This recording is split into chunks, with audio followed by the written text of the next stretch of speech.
Hi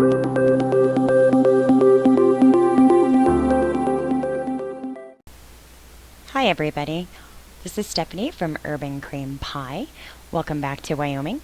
I decided to go ahead and case another card today. This card was done by Christina Thomas on May 8th, so today, and she called it Tape It Birthday. Now, she used a stamp set from Stampin' Up! That looked like different washi tapes in different colors. I don't have that stamp set, so I just went ahead and used real washi tape. These are washi tapes by Doris in green with white, not real imaginative name, and blue lattice. And so I just did strips of washi tape across the bottom of my decorated panel. I used cardstock, just plain old cardstock out of the bin from Hobby Lobby in light blue and vanilla for this card. And so this decorated panel is cut to 5 by 3 3/4 inches. And so I just kind of eyeballed it as far as how far across the decorated panel I wanted the tape and how far apart I wanted the pieces of tape. So I did 2 pieces of the blue lattice and 1 piece of the green and white. And this is a pretty close case. This card winds up looking a lot like Christina Thomas's. So once that washi tape was on there, I cut off the overlapping ends and just made sure that that washi tape was even with the end of the vanilla cardstock. And then I went ahead and secured it to a light blue piece of cardstock that I had cut to 5 1/4 by 4. So I'm just going to run some glue adhesive along the back of the vanilla cardstock and adhere it to the blue centered. There's about a 1/4 inch difference between the sizes of the 2 pieces, so it's meant to have a 1/4 inch border of blue around the vanilla. And then there was some washi tape sticking out, so I just kind of tucked that back in. The next thing that I did was take some white twine string, and I just started on the back of the card and wrapped it around the bottom 2 or 3 times, and not neatly, just kind of messy. And then I took both ends and secured it on the back of the card with another little piece of washi tape so that it was nice and secure. Oops, that's a little long. We'll rip that piece off and stick it. And the next thing that I did was I am using an Urban Cream Pie button. These are handmade ceramic buttons. I make them myself one at a time, cook and glaze them. So I have not introduced them into the Urban Cream Pie shop yet. That will be coming shortly. I'll make that announcement. But I just went ahead and took another little piece of white twine and threaded it through the button and then tied a little bow on the front side of the button.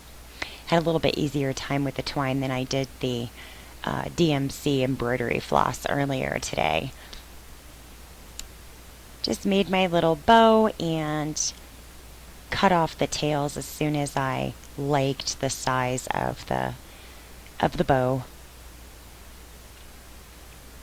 And then I just used a large Zotz glue dot on the back side of that button because this is ceramic, so it's fairly heavy.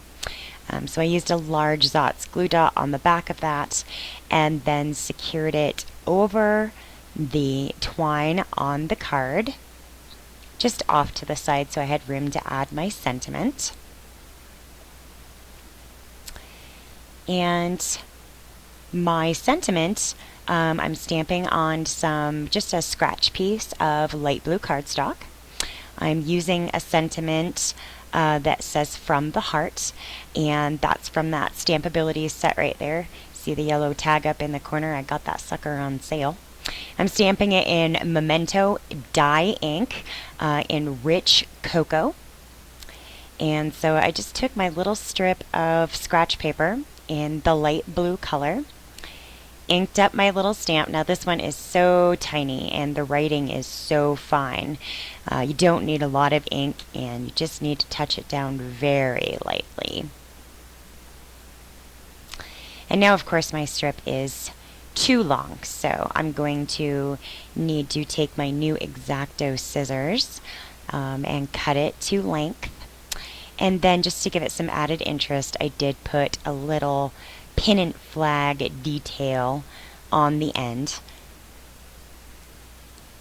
Just cutting in from the middle and then from the sides to meet in the middle.